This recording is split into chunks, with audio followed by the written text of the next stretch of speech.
Pour cette semaine, nous allons voir comme test immunologique le facteur rhumatoïde. Donc, nous allons regarder le dépistage et le titrage. Et nous allons voir également la syphilis. Voyons ensemble la trousse de pulse scientifique en lien avec le facteur rhumatoïde. Dans cette trousse, vous allez retrouver une suspension de particules de latex.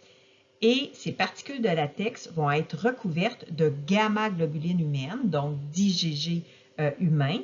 Et ces particules vont s'agglutiner s'il y a présence dans le sérum du patient de facteurs rhumatoïdes. Vous avez aussi également un contrôle positif et un contrôle négatif pour contrôler la technique. Et vous avez aussi un tampon, un buffer, qui, dans le fond, contient de la glycine avec saline et qui est dilué avec de l'eau distillée. Ce buffer va servir lors du titrage du facteur rhumatoïde. Vous avez aussi également des petits bâtons agitateurs pour mélanger le réactif et le sérum. Et vous avez tout à fait à la droite de la diapositive la plaque de réaction. Comment identifier la plaque de réaction pour le facteur rhumatoïde? Pour le dépistage, vous devez, à l'aide d'un crayon gras, identifier 3 cercles au bas du cercle à droite de la plaque de réaction de la manière suivante. Le premier cercle à gauche, contrôle positif, donc inscrire POS. Deuxième cercle au centre, contrôle négatif, inscrire NEG. Et le troisième cercle à droite, c'est les échantillons du sérum du patient. Donc, on note le numéro d'identification du patient ou si c'est un numéro d'assurance maladie, on note les 4 derniers chiffres du numéro d'assurance maladie. Si vous avez un deuxième patient, vous l'installez dans le cercle numéro 4. Vous devez aussi inscrire sur le côté de la plaque le nom du test et vos initiales. Ici, le nom du test, c'est l'abréviation, c'est RF pour Rheumatoid Factor. Et vous inscrivez vos initiales tout à fait à côté pour le dépistage. Pour ce qui est du titrage, c'est la même procédure. Donc, vous devez inscrire à l'aide d'un crayon gras, identifier 5 cercles au bas du cercle à droite de la plaque de réaction de la manière suivante. Donc, cercle 1, la dilution est de 1 dans 2. Le cercle 2, 1 dans 4. Le cercle 3, 1 dans 8. Cercle 4, 1 dans 16. Cercle 5, 1 dans 32. Inscrire le numéro d'identification du patient entre le cercle 2 et 3. Et inscrire sur le côté de la plaque le nom du test et vos initiales. Donc, RF pour le nom du test et vos initiales. Et là, vous voyez qu'on a pris d'autres emplacements. Mais ce qui est important, ici, il manque le numéro du patient parce que c'était un modèle. Mais ce qui est important, c'est vraiment d'avoir toutes les données sur la plaque, même si ce n'est pas tout à fait au même endroit. Regardons la schématisation de la technique du facteur rhumatoïde. Dans un premier temps, nous utilisons du sérum chez le patient et lorsque le patient a des facteurs rhumatoïdes, donc est positif, on voit dans le sérum du patient ce qu'on appelle des macroglobulines sériques, sériques pour sérum, et c'est ce qu'on appelle le facteur rhumatoïde. Ce sont des anticorps qui se fixent à d'autres anticorps dans l'organisme. Donc, on les appelle des anti-IgG parce qu'ils se fixent à des anticorps IgG et ils se fixent à la portion FC de l'anticorps IgG.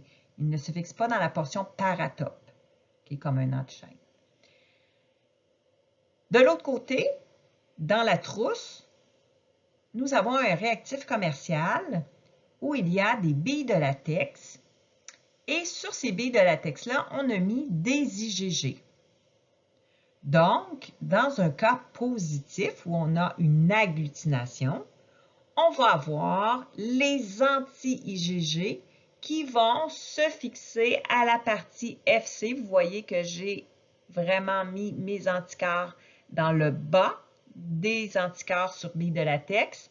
Donc, ils se fixent à la partie FC de chacune des billes de latex couvertes par des IgG et vont former un agglutinant. C'est ce qu'on appelle l'agglutination passive. Parce que ici, mon réactif joue le rôle d'antigène. Même si ce sont des anticorps qui sont sur une bille de latex, c'est considéré, il joue le rôle d'antigène, tandis que mon sérum, ce sont des anticorps. Donc, j'ai des antigènes particulières artificiels, parce que j'utilise des billes de latex, et j'ai des anticorps solubles pour obtenir une agglutination passive. Voici des réactions de la technique du facteur rhumatoïde. Vous voyez que dans les cercles 1 et 2, vous avez des résultats positifs, donc il y a agglutination. Et dans le cercle 3, c'est un résultat négatif, il n'y a pas d'agglutination. Donc, dans le cercle 1 et 2, ce sont des résultats positifs, tandis que le 3, c'est négatif. Pour les patients dans le cercle 1 et 2, nous allons devoir faire un titrage pour déterminer la concentration relative de l'anticorps. Lorsque nous faisons le titrage, on nomme, dans le fond, on qualifie ce test comme un test semi-quantitatif lorsque l'on fait le titrage et lorsque l'on fait le dépistage, c'est un test qualitatif. Voici la trousse de syphilis.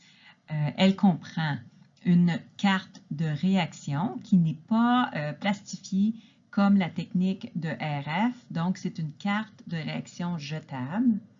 Vous avez complètement ici les réactifs avec les particules de charbon, ce qu'on appelle une suspension antigénique qui contient des cardiolipides en solution colloïdale avec microparticules de charbon, exactement. Et vous avez ici contrôle positif en rouge et contrôle négatif en blanc, ainsi que les petits bâtons pour mélanger le tout. Voici un exemple d'identification de la carte lors du dépistage de la syphilis. Vous devez inscrire pour un des cercles, contrôle positif, contrôle négatif dans le deuxième cercle. Et dans le troisième cercle, vous devez indiquer le numéro d'identification du patient. Vous devez aussi identifier le test, donc les abréviations du test, RPR, et vos initiales. Regardons ensemble le schéma pour la technique de la syphilis pour le dépistage.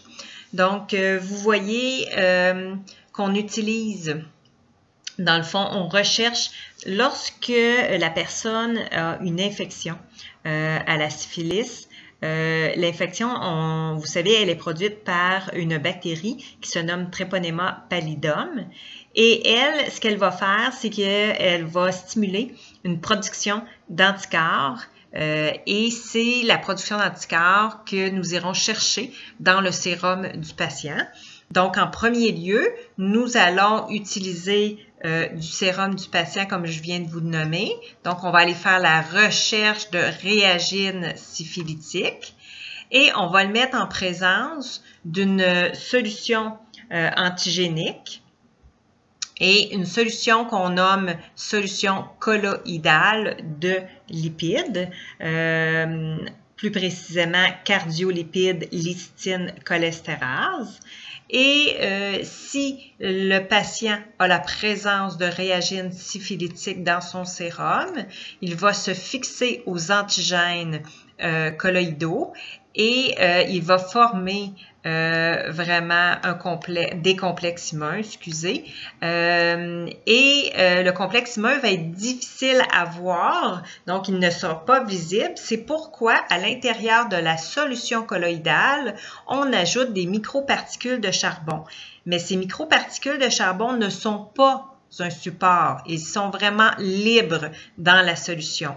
Donc, ne pensez pas que c'est un support artificiel à l'antigène. Il est complètement à part. Donc, c'est pour voir, là, avoir une visibilité de la réaction. Et on s'en va vers une réaction de flocculation. Voici les différentes réactions qu'on peut obtenir lorsque l'on fait le dépistage de la syphilis. Vous voyez en premier lieu une flocculation qui est assez grossière. On parle d'un positif 3+, et plus on diminue en positivité, plus les granulations deviennent de plus en plus fines. Et vous avez en dernier le petit cercle noir ici, et qui démontre un résultat négatif.